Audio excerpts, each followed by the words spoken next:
Sentaos y cubríos. Se abre la sesión. A continuación se va a proceder al acto de investidura del profesor Jacques Heyman como doctor honoris causa por la Universidad Politécnica de Madrid. La señora secretaria general leerá el acuerdo correspondiente del Consejo de Gobierno. En la sesión del Consejo de Gobierno de la Universidad Politécnica de Madrid, celebrada el día 26 de abril de 2007, se adoptaron válidamente, entre otros, el siguiente acuerdo. Se acuerda nombrar al profesor Jacques Heyman doctor honoris causa por la Universidad Politécnica de Madrid. El padrino, el profesor Ricardo Aroca, acompañará al recipiendario que va a ser investido doctor honoris causa, al que recibiremos todos en pie.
Tiene la palabra el profesor Aroca para presentar al nuevo doctor.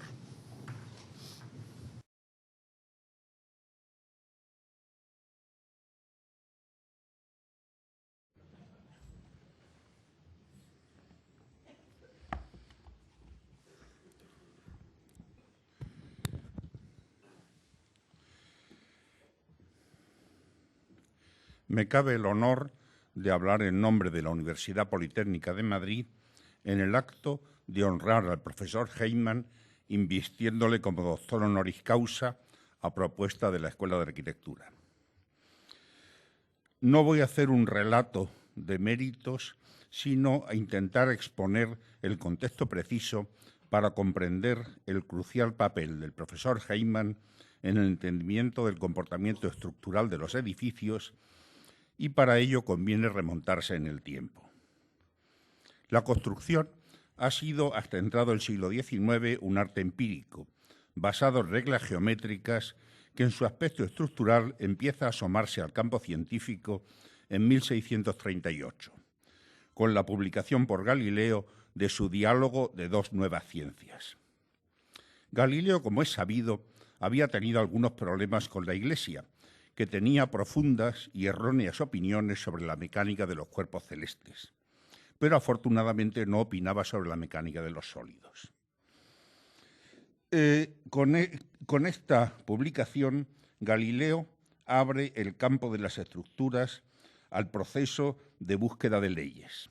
En la tradición occidental ha subyacido como herencia greco-judaica el convencimiento de que el mundo se rige por leyes simples que solo esperan ser descubiertas. Ahora diríamos que todas las leyes no son sino construcciones mentales que permiten describir con cierta aproximación los fenómenos naturales.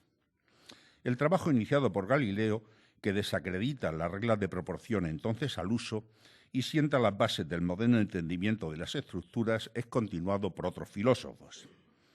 En el siglo XVII aún no se había producido la escisión de los filósofos naturales, que más tarde se llamarían científicos, y que acabarían abandonando la metafísica a los en adelante autodenominados filósofos. Los siglos XVIII y buena parte del XIX ven el desarrollo, hecho por matemáticos que buscaban ejemplos de ecuaciones diferenciales, y casi el final de la ciencia de las estructuras. A finales del XIX, las leyes y los conceptos quedan expresados con meridiana claridad. Solo quedan pendientes aspectos técnicos de la resolución matemática de los sistemas de ecuaciones diferenciales. Estos aspectos técnicos no han sido resueltos hasta la segunda mitad del siglo pasado. Algunos de los aquí presentes hemos tenido el privilegio de presenciar el espectacular desarrollo del cálculo numérico que ha sobrepasado ampliamente el punto en que el proyectista ha podido desentenderse de enojosos cálculos, llegando al extremo a veces de hacerle creer que ni siquiera es preciso dominar los conceptos. Pero pese a su espectacularidad, se ha tratado solo de un desarrollo técnico, sobre la base científica establecida ya en el siglo XIX. Solo ha habido, a mi juicio, una aportación fundamental a la ciencia de las estructuras durante el siglo XX, sin que ello signifique menosprecio hacia los fantásticos progresos técnicos del análisis. A finales de los años 30 del siglo XX, unas mediciones del comportamiento real de estructuras metálicas que tenían por objeto asegurar la validez de un nuevo código de diseño pusieron de manifiesto una grave falta de conformidad de los resultados del cuerpo teórico perfecto que constituía la ciencia de las estructuras con la realidad. Y ello tenía que ver con el estado inicial y las condiciones de contorno. La forma más sencilla de evidenciar el problema es la siguiente. Cuando una persona se sienta en una banqueta de 3 patas, es posible calcular la reacción del suelo en cada una de ellas. Si la banqueta tiene 4 patas, es imposible.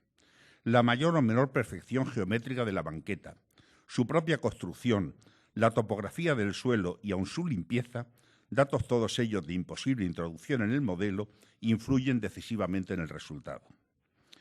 Las estructuras reales son banquetas con muchas patas, imperfectamente ejecutadas y asentadas sobre un suelo que desafía cualquier definición precisa. A mediados del siglo pasado, Baker y Prager, tratando de resolver el problema, contribuyeron decisivamente al desarrollo de los métodos de análisis de la carga última, cuyos teoremas, última aportación teórica a la ciencia de las estructuras, pueden expresarse de forma sencilla. La carga de colapso de una estructura tiene un valor definido, igual o mayor que el que puede obtenerse a partir de estados de equilibrio e igual o menor que el que se obtiene a partir de un modo posible de desplazamientos plásticos. El análisis al límite, cuyas aplicaciones prácticas precedieron al enunciado riguroso de los teoremas, permite obviar los problemas del estado inicial y de contorno. Cuando se produce esta aportación fundamental, el profesor Heyman estaba allí. Llega a Cambridge en el año 41 con 16 años, con la intención de estudiar matemáticas, pero el año siguiente pasa a ingeniería. Se gradúa en 1944, con el mundo aún en guerra, y es movilizado. En 1946 vuelve a Cambridge, se incorpora como ayudante de investigación al equipo de Baker, se doctora en 1949 y hace una estancia americana de 3 años en la Universidad de Brown con Prager, más un cuarto año en el año 56. Salvo un brevísimo periodo en Oxford, desarrolla en Cambridge su vida académica, que culmina con la dirección del Departamento de Ingeniería. En el equipo de Baker colaboró en el desarrollo de los fundamentos matemáticos de la teoría plástica. No va con su carácter reclamar créditos, pero no puede ocultar que fue capaz de comprender y publicar en 1966, en su obra fundamental, El esqueleto de piedra, mecánica de las estructuras de fábrica, que una manera de ver las cosas, pensada en función de las estructuras de acero, era perfectamente aplicable a las estructuras de fábrica, demostrando la generalidad de la teoría más allá del material, dotando de una base teórica sólida a los sistemas tradicionales de comprobación y estableciendo unos procesos racionales de análisis que ha aplicado a edificios de extraordinaria importancia. En palabras suyas, no reproducidas textualmente, Galileo rompe en 1638 con las reglas geométricas e inicia el camino que permite comprobar las estructuras a partir de la resistencia y la rigidez. Las estructuras de fábrica son mucho más rígidas y resistentes de lo estrictamente necesario, por lo que no es preciso comprobar ninguna de las dos cosas. Su análisis debe basarse en consideraciones de equilibrio que llevan el último extremo a una correcta comprensión de su geometría para comprobar su seguridad a través de estados límite. No puedo evitar aquí referir una anécdota de hace unos 25 años con Francisco Javier Sáez de Oiza, entonces director de la escuela. Sáez de Oiza tenía el encargo de mantener y restaurar la Catedral de León y me vino un día maravillado. Me han hecho un estudio por elementos finitos y la catedral se sostiene porque la hilada superior de los arbotantes es de granito, que tiene un módulo de elasticidad mucho mayor que la arenisca. Traté sin éxito de convencerlo de que, sin contar con otros problemas, en aquella época aún no era posible resolver más que sistemas planos, por lo que ni siquiera podía hacerse una modelización geométrica razonable de una estructura gótica. Unos días más tarde me comentó preocupado: resulta que no es de granito, sino de arenisca pintada de gris. Pues se caerá y por fin tendrán la seguridad de pasar a la historia como el responsable del hundimiento de la Catedral de León. Nunca lo hubiera dicho. Al día siguiente, mientras la catedral aún estaba en pie, renunció a la obra. El profesor Heyman es autor de numerosos e importantes libros y artículos. Ha actuado y actúa como consultor en obras de fábrica, entre ellas varias catedrales. Fue hasta su jubilación director del Departamento de Ingeniería de Cambridge, puesto en el que sucedió a Baker, aunque la sucesión formal se demoró unos años. Y a sus 82 años goza de una envidiable condición mental y física. Publicará un próximo libro dentro de 2 meses. Cuesta trabajo creer que ya estaba colaborando activamente en un avance fundamental de la teoría de estructuras cuando la mayor parte de los aquí presentes no habían nacido, y algunos que ya no somos niños lo éramos y de corta edad. En sus aportaciones técnicas y científicas trascienden la lucidez, el sentido común y la voluntad de encontrar y explicar las cuestiones esenciales y exponerlas de la forma más sencilla posible. Algunos aún creemos con él que complicados montajes basados en sutilezas de cálculo numérico que ofrecen una precisión irreal, dada la imposibilidad de partir de supuestos con un nivel de fiabilidad adecuado, no son sino instrumentos que pueden ayudar a la comprensión de los fenómenos, pero nunca podrán sustituirla. El que se sume el profesor Heyman a nuestros doctores honoris causa es un honor para la Universidad Politécnica de Madrid.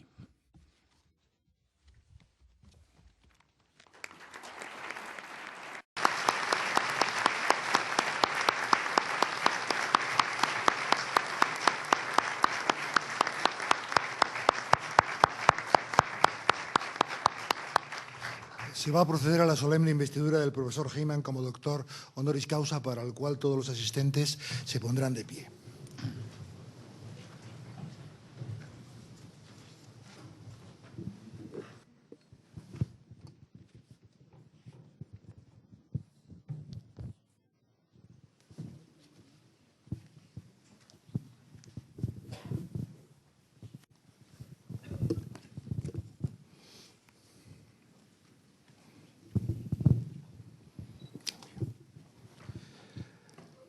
Por el Consejo de Gobierno de la Universidad Politécnica de Madrid, a propuesta de la Escuela Técnica Superior de Arquitectura y en testimonio del reconocimiento de vuestros relevantes méritos, habéis sido nombrado doctor honoris causa. En virtud de la autoridad que me está conferida, os entrego dicho título.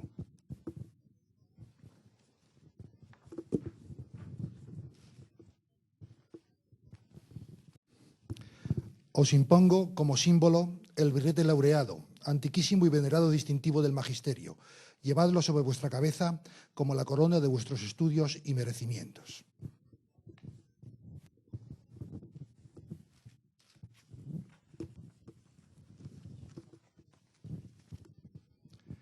Recibid el libro de la ciencia, que os cumple enseñar, difundir y adelantar, y que sea para vos significación y aviso de que, por grande que vuestro ingenio fuere, debéis rendir acatamiento y veneración a la doctrina de vuestros maestros y predecesores.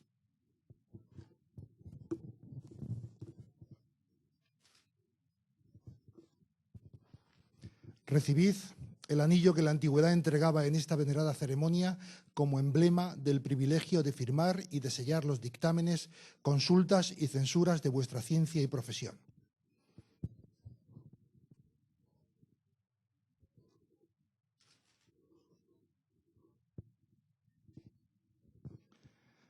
Asimismo, recibid los guantes blancos, símbolo de la pureza que deben conservar vuestras manos, uno y otro signos también de la distinción de vuestra categoría.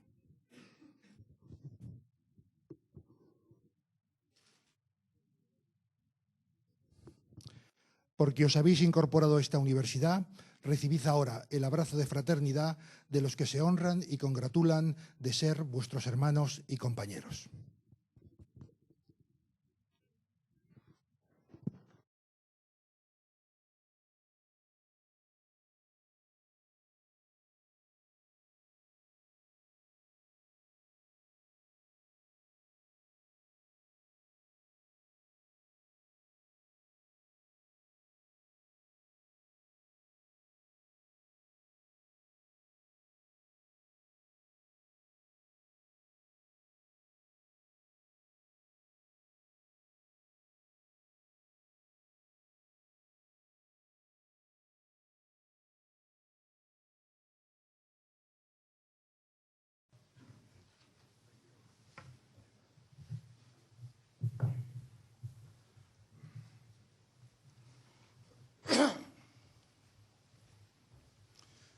Tiene la palabra el profesor Heyman.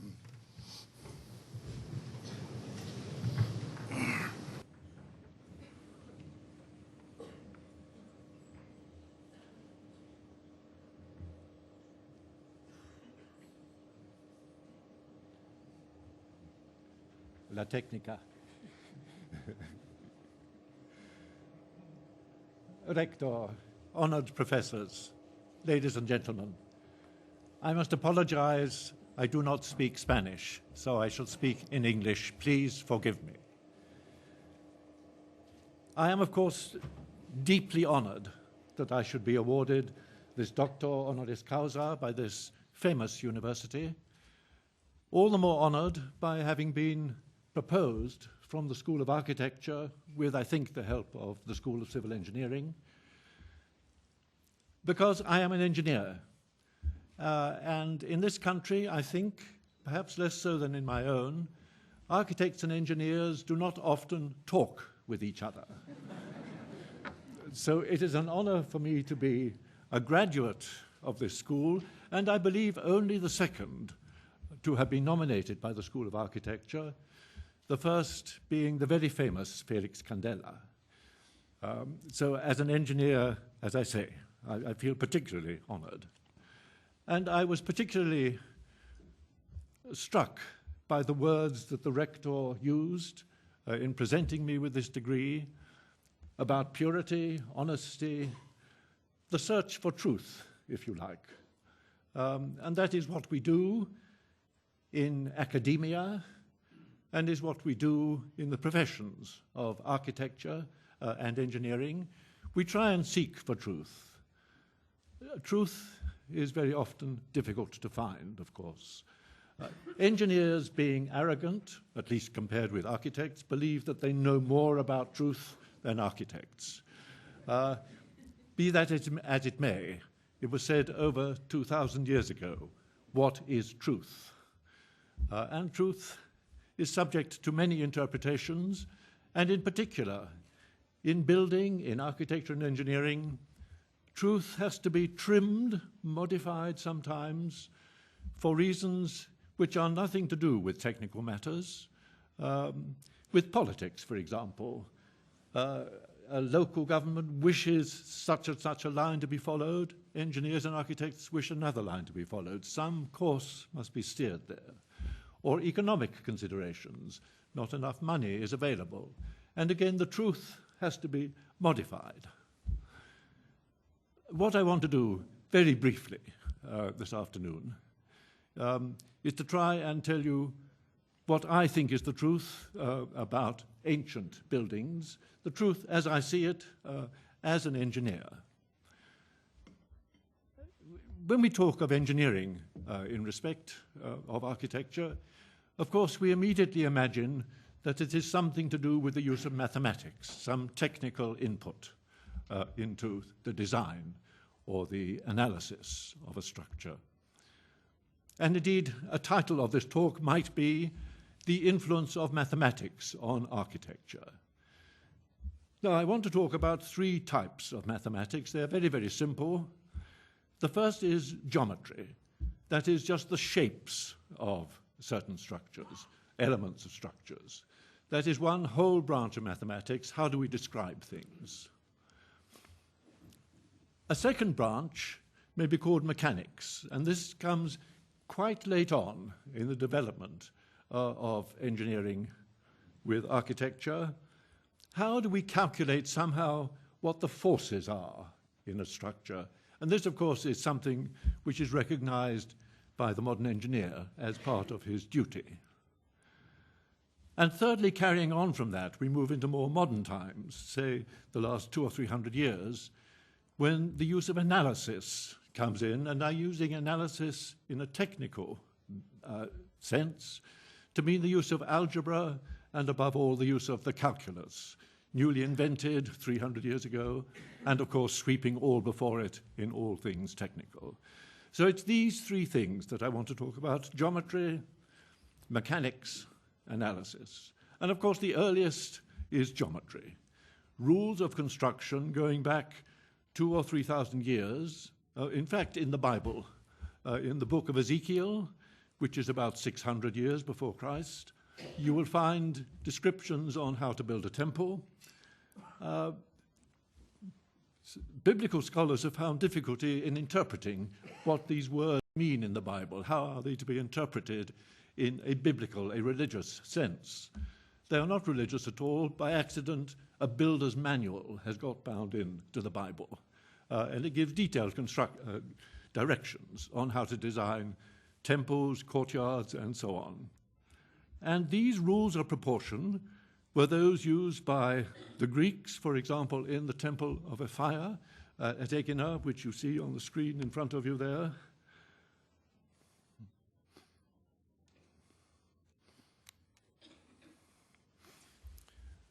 And all of this was designed by rules of proportion. The columns, for example, would be designed to have, I'm sorry.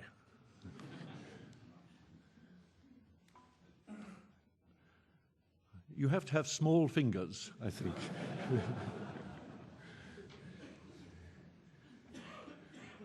A column would be designed to have a height not more than 8 times the diameter of the column. It is that sort of numerical rule governing the geometry, which was used by the Greeks, and it was also used to define the spacing between the columns, so that you've got rules of proportion throughout. And these are the rules in the Bible, in the book of Ezekiel, the same sort of rules, and they are found in Vitruvius, 500 years later, about the year 0 in our era. They are entirely rules of proportion. The Greeks did not have the arch, and so they had to span between the columns with solid blocks of stone, and the intercolumniation, the distance between columns there, ensured that these stone blocks were not too large. Notice that the last one is slightly smaller span, and this is necessary from the point of view of forces of the within the structure, although they were doing no such calculations. These were rules arrived at by trial and error. Another geometrical rule which has no structural significance is the taper. This is schematized here on the columns, or the entasis, the slight swelling of columns and so on. All of this was governed by rules of proportion.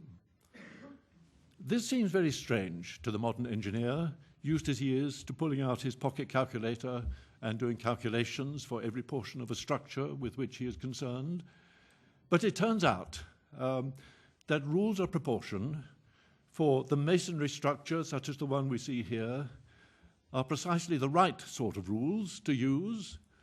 And this is because the stresses in masonry, in a Gothic cathedral, shall we say, as well as in a Greek temple, in a large span masonry bridge, the stresses in the stone are very, very low indeed. Perhaps 1/10, perhaps 1/100th of what is possible to place as a pressure on that stone only is engendered here, so that the engineer's calculations of modern-day stresses are not relevant to determining how it is that a structure like this is stable. Now, the rules of proportion carried right through the Middle Ages. Here in Spain, Rodrigo Gil de Hontañón published rules to design ribs in a cross vault in a cathedral, and the ribs were all in proportional. Sorry, done it again.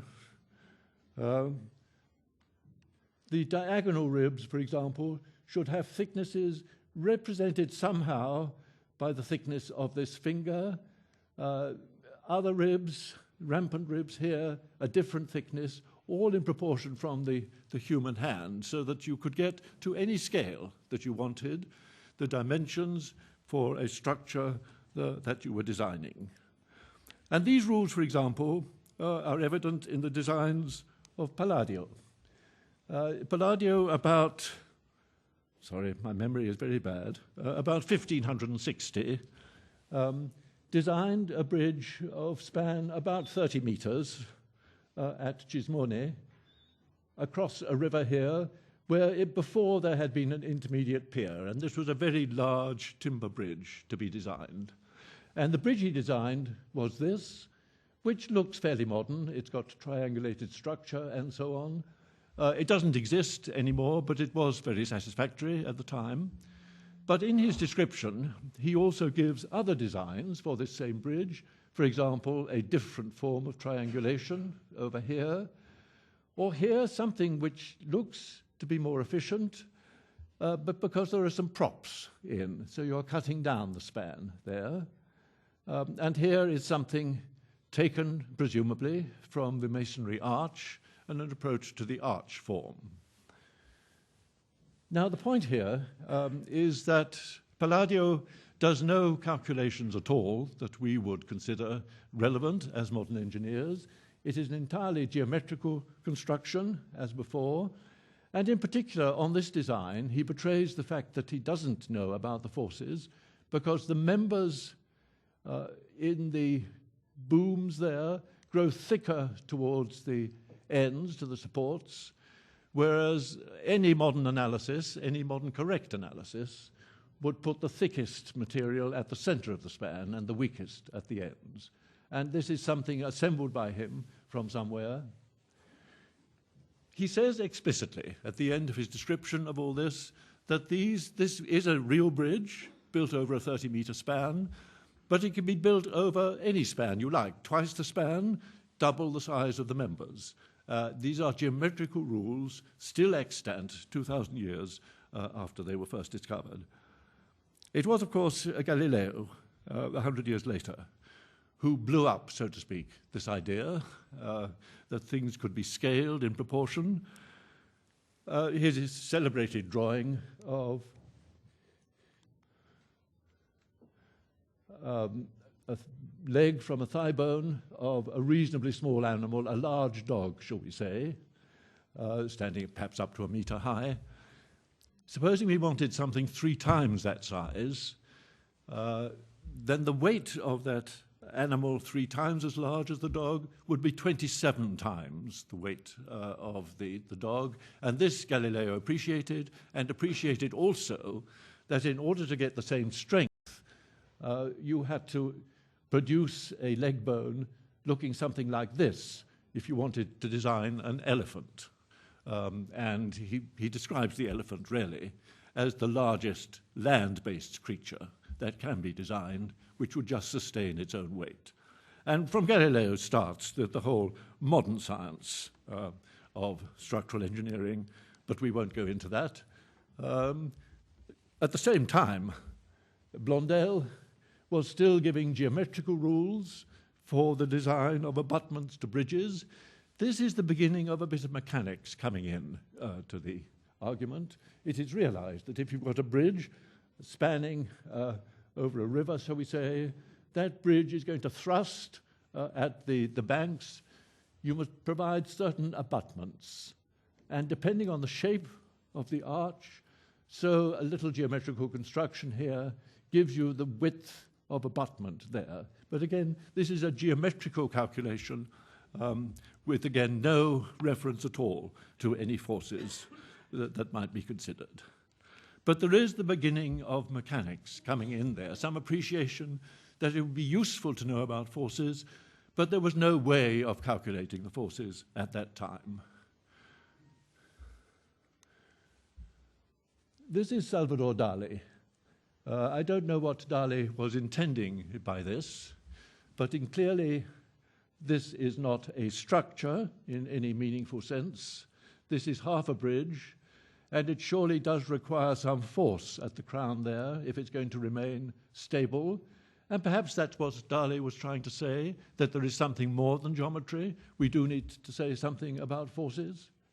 I don't know, but it is clear that the thrust necessary to maintain the stability of an arch is something which needed attention in the 17th, 18th centuries, and it was what the research was directed in the application of the new science of mechanics, which entered into all this. This is actually fairly keenly observed. These voussoirs are too thick, really, for the average size, but the through stone there, the tas de charge, as the French call it, comes from a real observation of a real construction in a cathedral, as does the general configuration of the voussoirs. Robert Hooke in England made an attempt at introducing some mechanics, although he was still working on geometrical principles. He wanted to know what was the best shape to make an arch so that it would stand under its own weight or under whatever load was applied. And he came up with the marvelous, insightful theorem that as hangs the flexible chain, so but inverted will stand the rigid arch. That is, if you could analyze somehow the shape of a chain, turn that upside down, that would give you the shape of the arch to carry the same loads. He had solved the geometry, but he was unable to do the mechanics and the analysis. The calculus had not been invented for more than 5 or 10 years, and he was insufficiently equipped to answer that question, but he had got the solution to the problem in a pictorial form, if you like. And he told his colleague, Sir Christopher Wren, with whom he worked extremely closely after the Great Fire of London in the redesign of many burnt-out buildings, about his theory of the hanging arch and about how it could be applied to the dome if you rotated that arch and formed a domical structure. And in his diary, he records that he told Sir Christopher Wren of this, and Christopher Wren went home and altered his design of the dome of St. Paul's Cathedral, according to Hooke's reasoning. And here is the cross-section of St. Paul's Cathedral. 3 domes. There's an inner masonry dome with an opening at the top there, another masonry dome there, a conical dome supporting the lantern, and a timber dome on the outside that you see from the skyline. Now, the importance of this is if you follow this line down, it never becomes vertical. It always follows the shape, so to speak, of Hooke's hanging chain. And this is, to my mind, a requirement for the perfect behavior of such domes. In fact, it is the only dome that I know that is not cracked in some way. All the other domes come down vertically on their supports. This dome spreads sideways, as of course Gaudí was well aware. We'll come on to Gaudí directly. He knew about hanging chains and their equivalents, and these are very old photographs of Gaudí's taken in his studio.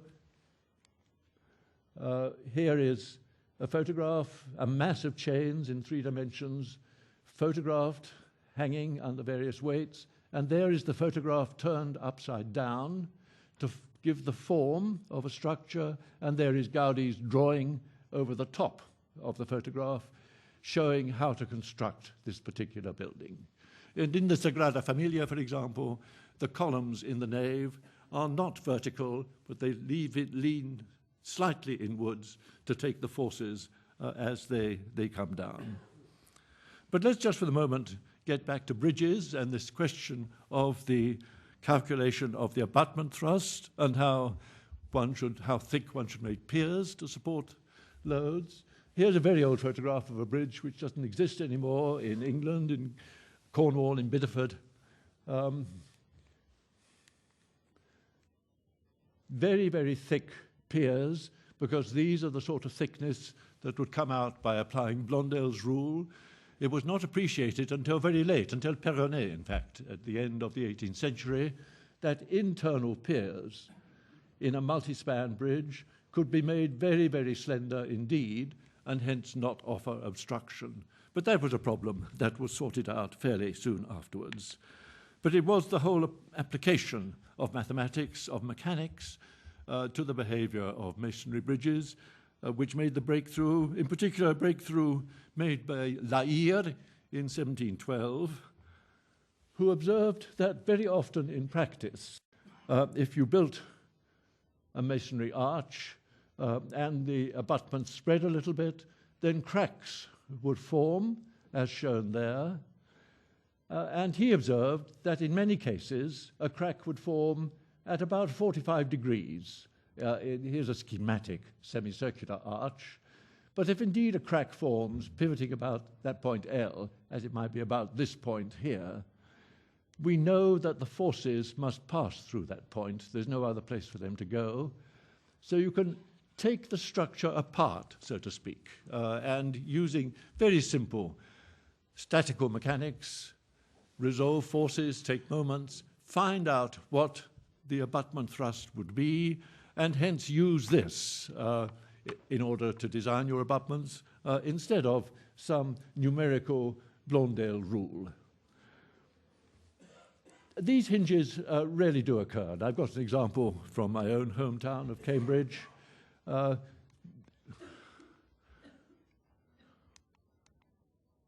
Sorry.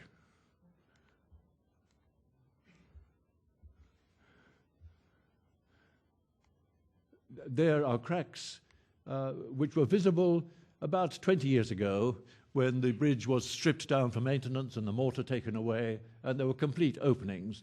And La Hire's joint there, so to speak, that is the pivot point for that particular crack. This occurred during the building of Clare College Bridge in 1635. It is the oldest masonry bridge in Cambridge. And as a result, the abutments spread a little bit. The crown sagged, and you can see the little deflection there on the center line of the parapet, more visible perhaps in the straight line there. That's the famous King's College Chapel in the background, indeed. But that is the way this structure behaves itself. Let me wind up by going back to pure geometry. This is the quadripartite vault, the standard French vault, developed about 1140 and slightly elaborated in the ensuing years, but really not much departed from in France. Developments in vaulting occurred in other countries by and large. Now, it's possible nowadays to apply mechanics, even analysis, to the understanding of the behavior of such vaults, and indeed, one can get a certain way in understanding how they do behave. But the main thing is that if you construct a vault roughly conforming to this configuration, then it will be stable. That is, the architect can give it that shape in the reasonable assurance that he will have a safe structure. Now, one can depart from that. This was in England, actually quite early, about 1200, at Lincoln Cathedral, where instead of these diagonals going right across, they only go to the third points. This crown going to there, this crown going to there, and one gets the so-called crazy vault, as it's called, at Lincoln Cathedral, where you get a very irregular vaulting pattern, which is disturbing to the eye, but not at all disturbing to the structure itself. The structure is perfectly stable under that configuration. The French did develop, actually slightly earlier than the quadripartite vault, the sexpartite vault, where instead of taking the vaulting bay by bay, one bay, two bays, you take two bays at a time and run this diagonal through the center of the two down to the other corner opposite that, and similarly back here. So you've got a rather complex pattern which repeats itself 2 bays, 2 bays, 2 bays.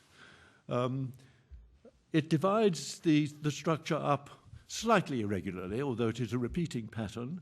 But there's one very interesting example in Santo Domingo, designed strangely by another Rodrigo Gil, de Liendo, I don't know if he's any relation at all, about 1500. And this is a development of the sexpartite vault, where you take this sexpartite construction, 2 by 2, but instead of moving it on by 2 bays at a time, you move it on by only 1 bay and then another bay. And so you're overlapping these 2 systems, and you get this very complex system of vaulting,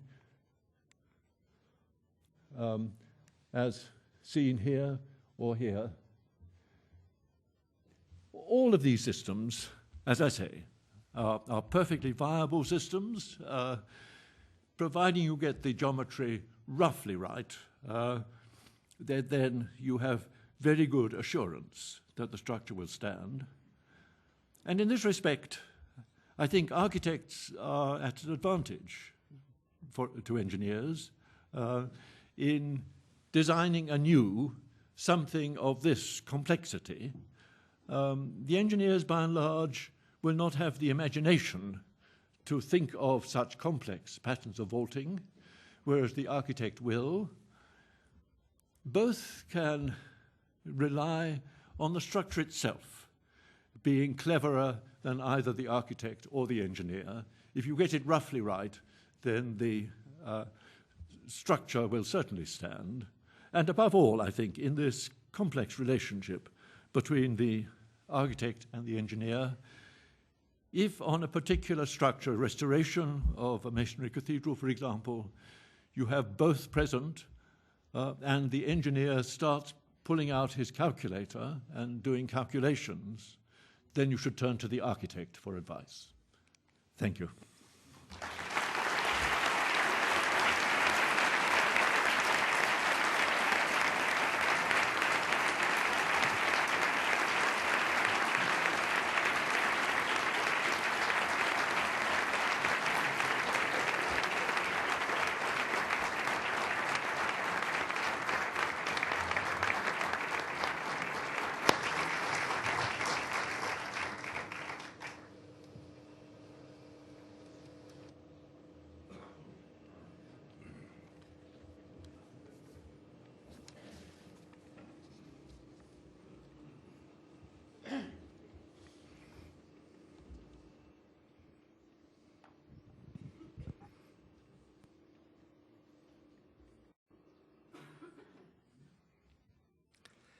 Señor presidente del Consejo Social, señor exrector de la Universidad Politécnica de Madrid, señores vicerrectores, señora secretaria general, señores directores y decanos de las escuelas y facultades de la universidad, señora defensora de la comunidad universitaria, señores profesores, señores nuevos doctores de la universidad, estudiantes de la universidad, personal de administración y servicios, señoras y señores.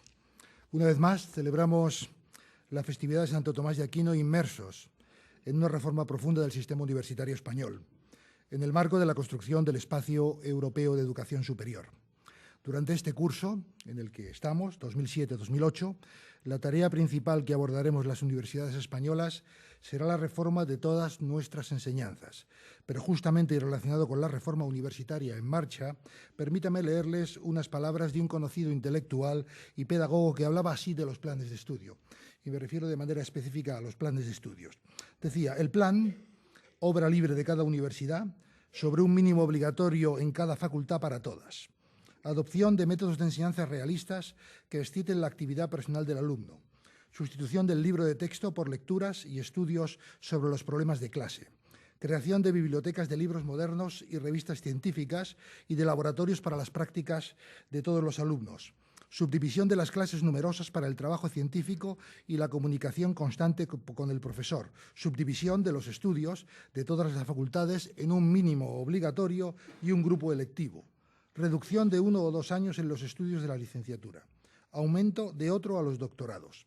organización en ellos y en la licenciatura, siempre que sea posible, de escuelas de trabajo científicos análogas a los cours fermés o a las conférences francesas o a los seminarios alemanes. Desarrollo de las prácticas profesionales en toda la carrera, no solo al final de ella. Aumento de la duración del curso. Ensayos libres de enseñanza voluntaria durante las vacaciones, como ocurre en Grenoble, Edimburgo o Chicago. Este mismo autor, que todavía no les desvelo, cuando se refiere a la orientación metodológica en la docencia universitaria, nos indica, dice así textualmente, y comienza la cita: el estudiante, no el maestro, es el primer elemento de la universidad. Se concibe, o se puede concebir, una corporación de autodidactas, sin maestros, que cultivan por sí los estudios. Una academia no viene a ser otra cosa. Y se concibe que en Bolonia los estudiantes fuesen lo primero, y que Clark, al fundar su universidad, considere que allí todos son estudiantes más o menos adelantados y experimentados, sin la división en dos grupos radical y absolutamente distintos, los que dan la enseñanza y los que la reciben. Más de un profesor debe no poco a sus alumnos, no ya en el estímulo para el trabajo y en tantas otras cosas como da siempre el espíritu joven, sino en colaboración real y efectiva. Lo que desde luego no se concibe es una corporación de maestros sin discípulos. Estas palabras que les acabo de... Fin de la cita, que les acabo de referir, hacen clarísima referencia al debate sobre el modelo educativo, con una clara tendencia en estos momentos a hacer del estudiante el centro del proceso educativo, orientando todas las actividades hacia lo que el estudiante aprende, hacia lo que es capaz de aprender y no hacia lo que se les enseña. Para quien no conozca las citas, convendrá conmigo que muchas de las cosas que en ellas se afirman son de plena actualidad y que están en el centro del debate de la reforma actualmente en marcha. Sin embargo, a pesar de su actualidad, fueron pronunciadas por Giner de los Ríos hace más de un siglo, en su ensayo sobre la reforma de las universidades, cuya lectura les recomiendo. De este hecho, la permanencia a lo largo de más de un siglo de algunas de las constantes en las ideas de reformas de las universidades no debe interpretarse como una reforma pendiente, ya que la Universidad Española ha ido adaptándose de forma acompasada a las importantísimas transformaciones de la sociedad española, especialmente en el último cuarto del pasado siglo XX. No podrían entenderse estos cambios sin la necesaria aportación universitaria a la formación de los recursos humanos que han hecho posible estas transformaciones. En ese mismo espíritu, muchos de los aquí presentes vivimos con inquietud las reformas en primera persona, especialmente las que hacen referencia a la reforma de las enseñanzas, inquietudes sin duda justificadas, en tanto que en estos mismos momentos desconocemos si el Ministerio de Educación y Ciencia formulará finalmente, y tiene que decidirlo en los próximos días, casi en las próximas horas, su propuesta de requisitos para que los graduados de las nuevas titulaciones estén habilitados para el ejercicio profesional en el ámbito de las enseñanzas técnicas, tal y como ya han hecho con las profesiones de arquitectura y arquitectura técnica. Pero a pesar de esta justificada inquietud, tengo la certeza de que encontraremos la fórmula para abordar la reforma, anulando o atenuando las amenazas y aprovechando las oportunidades. Algunos dirán que esta afirmación es consecuencia de un cierto optimismo genético, pero yo pienso más bien que es consecuencia de la confianza en las personas de la Universidad Politécnica, en nuestros centros, departamentos que deben y deberán ser los agentes fundamentales de la reforma. Y aunque, como nos decía Aristóteles, los discursos inspiran menos confianza que las acciones, les sintetizaría estas ideas con el estribillo de un éxito musical reciente que decía: no estamos locos, sabemos lo que queremos. Y con la confianza de saber lo que queremos y que estamos dedicando tiempo y los recursos necesarios para proponer una reforma que modernice nuestra oferta académica, combinando en su justa medida tradición y modernidad, con el objetivo final de situarnos en el camino de las mejores universidades técnicas del mundo. Hoy también, siguiendo una tradición centenaria, hemos investido a los doctores del pasado curso académico en una ceremonia en que les hemos otorgado la dignidad doctoral con la frase ritual: por cuanto habéis acreditado vuestro saber y doctrina. Que esta distinción que hoy recibís sea un anticipo de otras muchas en vuestra carrera profesional, basada siempre en la acreditación de un trabajo riguroso y un conocimiento fundamentado. Me gustaría felicitar de manera especial a los que han obtenido la mención de Doctor Europeus, como una muestra más de la internacionalización de la actividad investigadora, y a los que habéis sido galardonados con los premios extraordinarios de doctorado, con los que cada año distinguimos a las mejores tesis doctorales en nuestros centros. Si oportuna es la felicitación a los nuevos doctores, más lo es si cabe a los que habéis recogido el premio extraordinario. El doctorado es una pieza esencial en la estrategia de futuro de esta universidad. Si precisamos hacer más y mejor investigación como una manera de contribuir de forma relevante al desarrollo de nuestro país y, por extensión, en el contexto de la Unión Europea, los recursos humanos, singularmente los doctores, son una pieza clave para este propósito. Para ello es necesario un conjunto de actuaciones que no es oportuno ahora profundizar, pero que entre las que sin duda estará el aumento del número de becas, contrato, de doctorado. Hemos pasado de 214 en 2004 en esta universidad a 364 en 2007, siendo la pieza esencial para ese incremento el acuerdo que alcanzamos con el Ministerio de Educación y Ciencia para el lanzamiento del programa de becas contrato homologadas a las de las convocatorias oficiales, pero financiadas con recursos propios. Creo que por esta vía debemos continuar y, al margen del aumento de las becas contrato, que sin duda se producirá con los recursos obtenidos por los grupos de investigación, que también están creciendo de manera muy importante en los últimos años, estamos en la universidad muy cerca de finalizar acuerdos con entidades privadas que nos permitan incrementar en 200 el número de becas contratos de doctorado en los próximos 4 años, por lo que su número total, si las cifras evolucionan como les digo, será superior a las 600.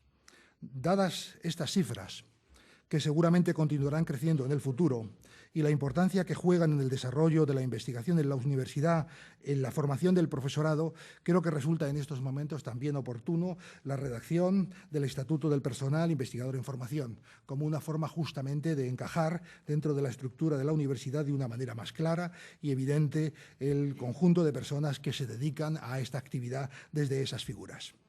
Con el aumento del número de becarios tendremos necesariamente un aumento del número de doctores en los próximos años, que lógicamente tarda un tiempo desde que aumenta el número de estudiantes hasta que se producen las correspondientes tesis doctorales y, por lo tanto, tenemos la oportunidad de investir a los doctores como ocurre en el día de hoy. También, hoy, este año, en la festividad de Santo Tomás de Aquino, hemos querido poner el énfasis en lo académico, en lo educativo. Siguiendo una costumbre ya arraigada en la universidad, hemos entregado los premios al rendimiento académico a los mejores estudiantes de nuestros centros, pero lo hemos hecho este año en 2 modalidades. Una ya tradicional en esta ceremonia, que distinguía entre estudiantes de escuelas universitarias y escuelas técnicas superiores, con un criterio ligeramente diferente entre unos y otros, a aquellos estudiantes que llevaban ya una parte significativa de sus estudios en la universidad, y una nueva modalidad que hemos iniciado este curso, que premia a los mejores estudiantes de primer curso en cada centro, con independencia de los estudios que cursan. A todos ellos, a todos vosotros, mi más cordial enhorabuena. Sois sin duda un excelente ejemplo para todos vuestros compañeros. También hoy hemos premiado por primera vez en colaboración con la Embajada de Francia a los mejores proyectos fin de carrera en programas de doble titulación con escuelas y universidades del país vecino. Con esos premios hemos querido distinguir a unos excelentes proyectos fin de carrera, pero también hemos querido primar la movilidad internacional, en particular con Francia, con el que mantenemos el mayor número de intercambios de estudiantes, y quiero agradecer de manera especial la colaboración de la Embajada francesa en relación con los premios que hoy hemos entregado.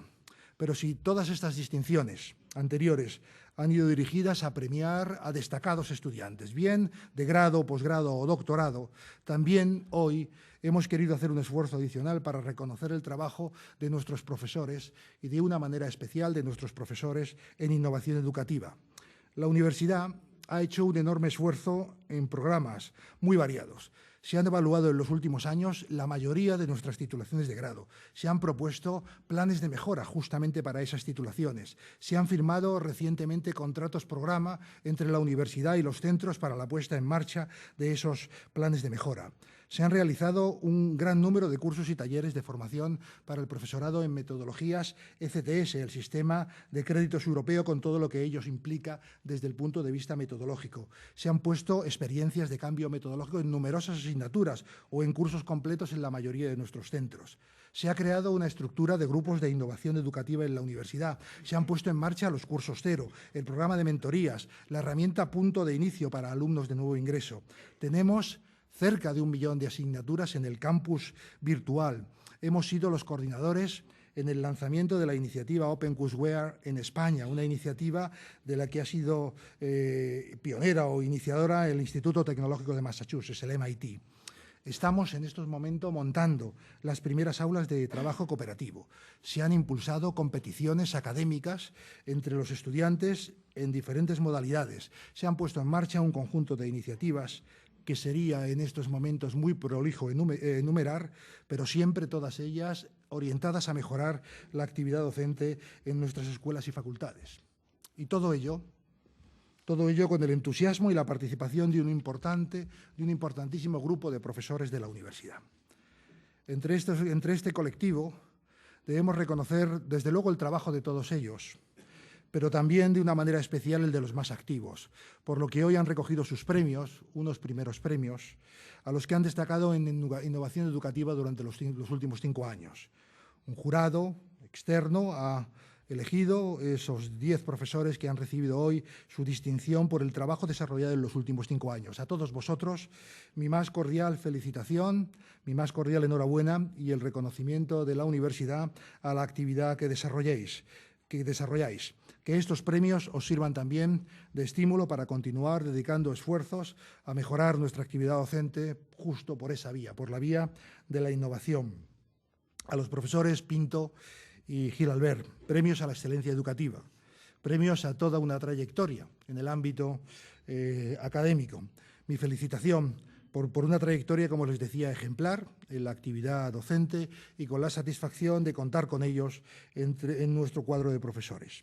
Con estos premios queremos premiar, desde luego, la excelencia, pero también queremos manifestar nuestro compromiso con la innovación educativa.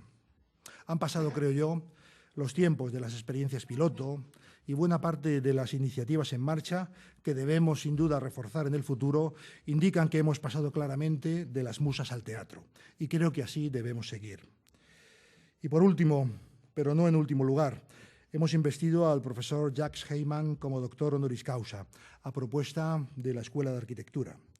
Quisiera darle la bienvenida a nuestro claustro de doctores y muy pronto su retrato estará en la Galería de Doctores Honoris Causa, que recientemente hemos inaugurado en el pasillo donde se encuentra el despacho, mi despacho, el del gabinete, la secretaria general. Las personas de la universidad conocen bien a qué pasillo me refiero, y ahí está la Galería de los Doctores Honoris Causa, y el doctor Heyman estará muy pronto también ahí. El profesor Heyman es una autoridad mundial en el cálculo estructural, con numerosas aportaciones reflejadas en publicaciones y libros traducidos a muchos idiomas, que tan excelentemente nos ha ilustrado el profesor Aroca en su laudatio. El Instituto Juan de Herrera publica en castellano algunas de esas obras: El esqueleto de la piedra, al que ha hecho referencia, Mecánica de la arquitectura de fábrica, Teoría e historia de la restauración de estructuras de fábrica o La ciencia de las estructuras. Textos, todos ellos fundamentales en el cálculo estructural, con numerosas aportaciones en el cálculo plástico de vigas, pórticos, árcolos, cúpulas y bodegas, que nos ha ilustrado en su propia intervención el profesor Heyman, al que, como digo, quiero darle la enhorabuena y darle la bienvenida a esta universidad. Pero además de esa contribución incuestionable al campo de las estructuras, también resulta relevante su manera de entender la actividad universitaria, la docencia y la investigación. Sirva como muestra este comentario. Como nos ha relatado el profesor Aroca, el profesor Heyman obtuvo el doctorado en 1949, justo después de la guerra, en Cambridge, y dejó el Reino Unido y estuvo 3 años haciendo un postdoctorado en la Universidad de Brown, como también en los Estados Unidos, como nos ha indicado el profesor Aroca, donde además reconoció que en aquella época la vida resultaba mucho más fácil en los Estados Unidos que en el Reino Unido de la posguerra. Años después volvió a Cambridge, donde ha estado durante mucho tiempo, y recordando incluso esa época, reconoció entonces a una política que en algún caso tenía alguna duda, porque él hizo referencia a que en aquella época todos sus compañeros, antes de cumplir los 32 años, habían dejado la universidad por una u otras razones, ¿no? Y después, el propio profesor Heyman, de vuelta, como les digo, recordando esa época, reconocía qué importancia tuvo en aquel momento la política seguida por el director de departamento, estamos hablando justo en la posguerra, de no contar con profesores en Cambridge que no tuvieran experiencia internacional. De hecho, que no tuvieran experiencia en el outside world, en el mundo exterior, de manera que esa formación resultaba tan importante como la propia formación específica en el campo en el que tenían su actividad como profesores. Y ahora permítanme dirigirme unas breves palabras en inglés para que me entienda el profesor Heyman. Professor Heyman, let me say a few words in English. First of all, thank you very much for accepting our distinction as Doctor Honoris Causa in our university. It's our honor and our privilege to welcome you to our gallery of Doctor Honoris Causa. We are confident of your important contribution to the structural analysis and design.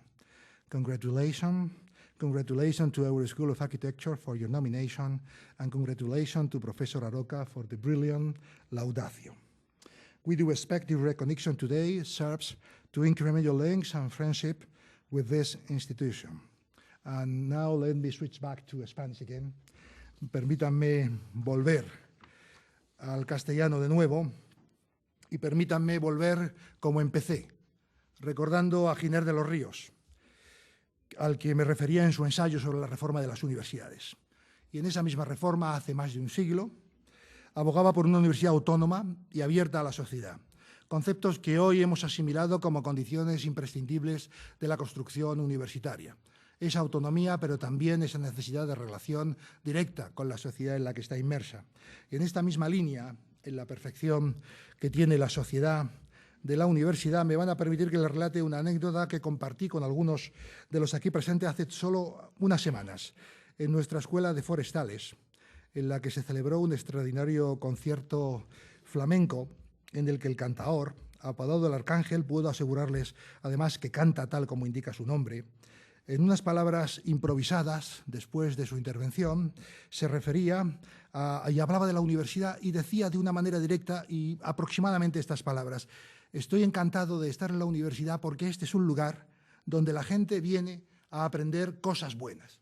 Lo dijo así de sencillo.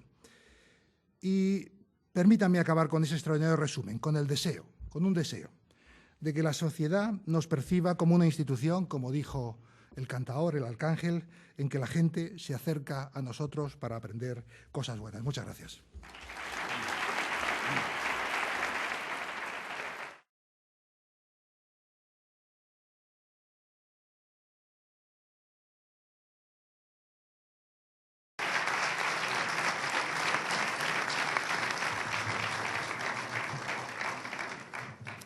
Se levanta la sesión.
Se levanta la sesión.